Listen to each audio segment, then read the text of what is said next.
Actually I'm from Srirangam. எனக்கு என்னன்னா ஸ்ரீவைகுண்டம் மோட்சம் கிடைச்சதுக்கு அப்புறம் அந்த தொண்டரடி பொழியாழ்வார் சொல்லியிருக்காரு இல்லையா, ஸ்ரீரங்கத்தில் இருக்கிற அனுபவம் அங்கே போனாலும் கிடைக்காதுன்ட்டு. ஐ ரியலி எனக்கு எப்படின்னா பெருமாள்கிட்ட ஃபீல் பண்ணி ரொம்ப ஃபீல் பண்ணுவேன். அங்கே போயிட்டா பங்குனி உத்திரம் சேர்க்கும் பங்குனி உத்திரம் சேர்க்கும்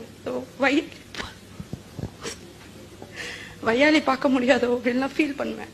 எனக்கு அது எப்படி அதை வேண்டிக்கணும்னு கூட தெரியல. அந்த தொண்டரடி பொடியாழ்வாரும் அதே வைகுந்தத்துல தான் இப்ப இருக்காரு. அது ஒண்ணுதான் உங்களுக்கு பதில். 3 விபூதியிலும் திருத்தையா விபூதி தானே வேணும்னு கேட்டிருக்காரு இல்லையா. ஆனா எனக்கு ரங்கநாதனுடைய அனுபவம் அத்தனை வைகுந்தத்துல உண்டு, வையாளியும் உண்டு, அங்க போய் சேர்க்க முடியாது, அப்படியே உண்டு. எல்லா சேவையும் அங்க உண்டு. பராசர பட்டர் பெருமானிடத்துல பிரார்த்திக்கிறார், உனக்கு மோட்சம் கொடுத்துட்டேன் என்று ரங்கநாதன் சொல்றார். பட்டர் பதில் சொல்றார், நான் வாங்கிக்க மாட்டேன், வாங்கிக்கணும்னா ஆனா கண்டிஷன். மோட்சத்துக்கு கண்டிஷன் போட்டு யாரையுமே பெருமாள் பார்த்ததில்லை. This was his first experience with someone. என்ன கண்டிஷன் கேட்கிறார்.